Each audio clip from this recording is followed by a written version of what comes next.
এই মুহূর্তে গুরুত্বপূর্ণ সব আপডেট ও বাংলার সংবাদ দেখতে আপনাকে স্বাগতম। প্রথমে জানিয়ে দেব, গডফাদার শামীম ওসমান আমেরিকায় গ্রেফতার। যুক্তরাষ্ট্রের ইতিহাসের সবচেয়ে ধনী প্রেসিডেন্ট হিসেবে নতুন রেকর্ড ট্রাম্পের। কাতারে পরোক্ষ বৈঠক শেষে আলোচনা চালিয়ে যেতে সম্মত যুক্তরাষ্ট্র ও ইরান, বলল পাকিস্তান। ইউক্রেনের হামলায় জ্বালানি সংকট, ভারত থেকে পেট্রোল আমদানি করছে রাশিয়া। দক্ষিণ আফ্রিকায় অভিবাসন বিরোধী বিক্ষোভ, আটক 9 শতাধিক। সর্বশেষে জানাবো, সিরিয়ায় নতুন করে গোলাবর্ষণ শুরু ইসরায়েলের। শিরোনাম শুনলেন, এবারে বিস্তারিত। তবে একটা অনুরোধ থাকবে, এই ভিডিওতে একটা লাইক ও কমেন্ট করে জানিয়ে দিন কোন জেলা থেকে বা কোথা থেকে দেখছেন। যুক্তরাষ্ট্রের ইতিহাসের সবচেয়ে ধনী প্রেসিডেন্ট হিসেবে নতুন রেকর্ড ট্রাম্পের। ক্ষমতার শীর্ষে ওঠার আগেই ডোনাল্ড ট্রাম্প বিশ্বজুড়ে পরিচিত ছিলেন সফল ব্যবসায়ী হিসেবে। তবে সর্বশেষ প্রকাশিত তার 2025 সালের আর্থিক বিবরণ বলছে, শুধু একজন ধনকুবের ব্যবসায়ী নন, যুক্তরাষ্ট্রের ইতিহাসের সবচেয়ে ধনী প্রেসিডেন্ট হিসেবেও নতুন রেকর্ড গড়েছেন তিনি। যুক্তরাষ্ট্রের সরকারি নৈতিকতা দপ্তরে জমা দেওয়া আর্থিক বিবরণ বিশ্লেষণ করে বার্তা সংস্থা রয়টার্স জানিয়েছে, গত এক বছরে ট্রাম্পের আয়ের সবচেয়ে বড় উৎস ছিল ডিজিটাল মুদ্রাভিত্তিক ব্যবসা। এই খাত থেকেই তিনি $1,400 কোটি বেশি আয় দেখিয়েছেন। এর মধ্যে একটি প্রতিষ্ঠান থেকে এসেছে প্রায় $800 কোটি। এছাড়া তার নামে চালু হওয়া ডিজিটাল মুদ্রা বিক্রি থেকেও এসেছে আরো কয়েকশো কোটি ডলার। শুধু নতুন খাতই নয়, তার দীর্ঘদিনের ব্যবসাগুলো সমানভাবে লাভজনক রয়েছে। যুক্তরাষ্ট্র জুড়ে থাকা গলফ ক্লাব, অবকাশ যাপন কেন্দ্র, হোটেল ও বাণিজ্যিক ভবন থেকে গত বছরও বিপুল আয় হয়েছে। রয়টার্সের তথ্য অনুযায়ী শুধু গলফ ক্লাব ও অবকাশ যাপন কেন্দ্র থেকে এসেছে $500 কোটি বেশি আয়। ফ্লোরিডার মার লাগো ক্লাব থেকেও এসেছে কয়েক কোটি ডলার। এছাড়া মধ্যপ্রাচ্য, এশিয়া, ইউরোপের বিভিন্ন প্রকল্পে নিজের প্রতিষ্ঠানের নাম ব্যবহারের অনুমতি দিয়েও প্রতি বছর কোটি কোটি ডলার আয় করছেন ট্রাম্প। বিবিসির বিশ্লেষণে বলা হয়েছে, এক সময় যেখানে ট্রাম্পের আয়ের প্রধান ভিত্তি ছিল জমি, ভবন ও হোটেল, এখন সেখানে প্রযুক্তি নির্ভর আর্থিক খাতও বড় ভূমিকা রাখছে। বিশেষজ্ঞদের মতে, এই পরিবর্তনের কারণেই তার সম্পদের পরিমাণ আগের যে কোনো সময়ের তুলনায় দ্রুত বেড়েছে। ইতিহাসের অন্যান্য মার্কিন প্রেসিডেন্টদের সঙ্গে তুলনা করলে পার্থক্যটি আরও স্পষ্ট। মূল্যস্ফীতির হিসাব যোগ করেও সাবেক প্রেসিডেন্ট জন এফ কেনেডির সম্পদের পরিমাণ ছিল আনুমানিক $100 কোটি কিছু বেশি। যুক্তরাষ্ট্রের প্রথম প্রেসিডেন্ট জর্জ ওয়াশিংটনের সম্পদের মূল্য ছিল কয়েকশো কোটি ডলারের সমপরিমাণ। অন্যদিকে ট্রাম্পের মোট সম্পদের মূল্য এখন কয়েক হাজার কোটি ডলার, অর্থাৎ সম্পদের বিচারে তিনি যুক্তরাষ্ট্রের ইতিহাসের অন্য সব প্রেসিডেন্টকে ছাড়িয়ে গেছেন।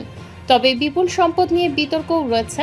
সমালোচকদের অভিযোগ, দায়িত্বে থাকা একজন প্রেসিডেন্টের এত বড় ব্যবসায়িক সাম্রাজ্য ব্যক্তিগত স্বার্থ, রাষ্ট্রীয় দায়িত্বের মধ্যে স্বার্থের সংঘাত তৈরি করতে পারে।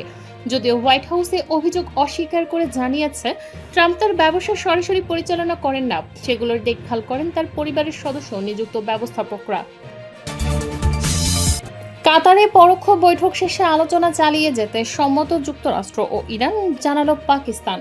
কাতারের রাজধানী দোহায় যুক্তরাষ্ট্র ও ইরানের প্রতিনিধি দলের মধ্যে অনুষ্ঠিত পরোক্ষ বৈঠক শেষ হয়েছে। বৈঠকে ইসলামাবাদ সমঝোতা স্মারকের বিভিন্ন দিক নিয়ে আলোচনা হয়েছে এবং এতে ইতিবাচক অগ্রগতি হয়েছে বলে জানিয়েছে পাকিস্তানের পররাষ্ট্র মন্ত্রণালয়। বুধবার 1 জুলাই দেয়া এক বিবৃতিতে মন্ত্রণালয় জানায়, উভয় পক্ষ আলোচনা অব্যাহত রাখতে সম্মত হয়েছে। সাবেক ইরানের সর্বোচ্চ নেতার জানাজা ও দাফনের আনুষ্ঠানিকতা শেষ হওয়ার পর যত দ্রুত সম্ভব পরবর্তী বৈঠকের সময় নির্ধারণ করা হবে।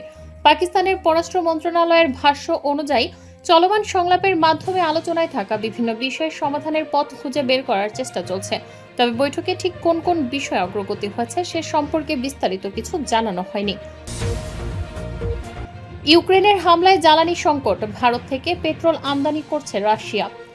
ইউক্রেনের ধারাবাহিক হামলায় জ্বালানি অবকাঠামো ক্ষতিগ্রস্ত হওয়ায় সৃষ্ট সংকট মোকাবেলায় ভারত থেকে সমুদ্রপথে পেট্রোল আমদানি শুরু করেছে রাশিয়া। শিল্প সংশ্লিষ্ট দুটি সূত্রের বরাতে বুধবার এই তথ্য প্রকাশিত হয়েছে। জ্বালানি ঘাটতির প্রভাব ইতিমধ্যে রাশিয়ার বিভিন্ন অঞ্চলে স্পষ্ট হয়ে উঠেছে। দেশটির বিভিন্ন এলাকায় পেট্রোল সরবরাহের সীমাবদ্ধতা, ফিলিং স্টেশনগুলোতে দীর্ঘ যানজট এবং জ্বালানির দামে রেকর্ড বৃদ্ধি দেখা যাচ্ছে। 11টি অঞ্চলের বিস্তৃত এলাকা জুড়ে এই সংকট হচ্ছে বলে জানা গেছে। ক্রেমলিন মঙ্গলবার জানিয়েছে, অভ্যন্তরীণ বাজারে গ্রহণযোগ্য দামে জ্বালানি নিশ্চিত করতে বিভিন্ন দেশের সঙ্গে আমদানির বিষয়ে আলোচনা চলছে। প্রয়োজন অনুযায়ী বিকল্প উৎস থেকে জ্বালানি সংগ্রহের উদ্যোগ অব্যাহত রয়েছে। এদিকে রাশিয়ার জ্বালানি মন্ত্রণালয় ও ভারতের তেল মন্ত্রণালয়ের কাছে এ বিষয়ে প্রতিক্রিয়া জানতে চাওয়া হলেও তাৎক্ষণিকভাবে কোনো মন্তব্য পাওয়া যায়নি। শিল্প খাতের একটি সূত্রের দাবি, ভারত থেকে অন্তত 60,000 মেট্রিক টন পেট্রোল রাশিয়ার উদ্দেশ্যে পাঠানো হয়েছে। আরেকটি সূত্র জানিয়েছে 30 থেকে 40,000 টন পেট্রোল বহনকারী দুটি ট্যাঙ্কার ইতিমধ্যেই যাত্রা করেছে। এছাড়াও প্রতিবেশী বেলারুশ সহ অন্যান্য দেশ থেকে প্রতি মাসে প্রায় 4 লাখ টন পেট্রোল আমদানির পরিকল্পনা করছে মস্কো। এরই মধ্যে বেলারুশ থেকে জ্বালানি সরবরাহ অব্যাহত রয়েছে। তবে ভারতের কোনো রিফাইনারি প্রতিষ্ঠানে পেট্রোল রপ্তানি করছে সে বিষয়ে এখনো নিশ্চিত কোনো তথ্য প্রকাশ করা হয়নি। বর্তমানে গ্রীষ্মকালীন চাহিদার সময় রাশিয়ায় প্রতিদিন প্রায় 1,10,000 টন পেট্রোল ব্যবহৃত হয়। ফলে অভ্যন্তরীণ সরবরাহ স্বাভাবিক রাখতে আমদানির ওপর নির্ভরতা বাড়ানোর সিদ্ধান্ত নিয়েছে দেশটি। দক্ষিণ আফ্রিকায় অভিবাসন বিরোধী বিক্ষোভ, আটক 9 শতাধিক। দক্ষিণ আফ্রিকায় চলমান অভিবাসন বিরোধী তীব্র গণবিক্ষোভ ও বিশৃঙ্খলা সৃষ্টির অভিযোগে 9 শতাধিক আন্দোলনকারীকে আটক করেছে দেশটির আইন শৃঙ্খলা রক্ষাকারী বাহিনী। মঙ্গলবার 30 জুন দেশজুড়ে সংগঠিত এই আন্দোলনের বিভিন্ন স্থান থেকে তাদের হেফাজতে নেওয়া হয়েছে বলে বুধবার পুঙ্খানুপুঙ্খভাবে নিশ্চিত করেছে দেশটির পুলিশ প্রশাসন। দেশটির পুলিশ বিভাগের দেয়া দাপ্তরিক তথ্য অনুযায়ী গত মঙ্গলবার পুরো দক্ষিণ আফ্রিকা জুড়ে ছোট বড় মিলিয়ে প্রায় 120টি পৃথক প্রতিবাদ মিছিল বের করা হয়েছিল। এর মধ্যে 108টি সমাবেশ সম্পূর্ণ শান্তিপূর্ণ উপায়ে শেষ হলেও বাকি 12টি মিছিলে চরম বিশৃঙ্খলা, সংঘাত ও দোকানপাটে ভাঙচুরের ঘটনা ঘটে। পরিস্থিতি নিয়ন্ত্রণে আনতে ওই 12টি স্থানে আইন শৃঙ্খলা বাহিনী সরাসরি হস্তক্ষেপ করতে বাধ্য হয় এবং সহিংসতায় লিপ্ত থাকার অপরাধে সিংহভাগ আন্দোলনকারীকে ঘটনাস্থল থেকে গ্রেফতার করে। অভিযান পরিচালনাকারী পুলিশ বেশ কয়েকজন নথিপত্রহীন অবৈধ অভিবাসীকেও আটক করেছে বলে জানা গেছে। গত কয়েক মাস ধরে চলা এই ধারাবাহিক জাগতিক অস্থিরতা ও আইনগত কড়াকড়ির জেরে ইতিমধ্যেই হাজার হাজার বিদেশি নাগরিক দক্ষিণ আফ্রিকা ছেড়ে নিজেদের দেশে পাড়ি জমিয়েছেন। বিভিন্ন আন্তর্জাতিক গণমাধ্যমে প্রকাশিত তথ্যে দেখা গেছে যে দেশটিতে অভিবাসীদের লক্ষ্য করে চালানো এই সহিংসতায় এ পর্যন্ত অন্তত 4 জন নাগরিক প্রাণ হারিয়েছেন। সিরিয়ায় নতুন করে গোলাবর্ষণ শুরু ইসরায়েলের।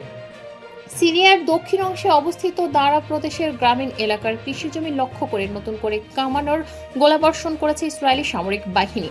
বৃহস্পতিবার 2 জুলাই ভোরের দিকে দারা প্রদেশের পশ্চিমাঞ্চলের এই ফসলি জমিতে হামলা চালানোর সময় ওই এলাকার আকাশে একটি ইসরায়েলি ড্রোন উড়তে দেখা গেছে।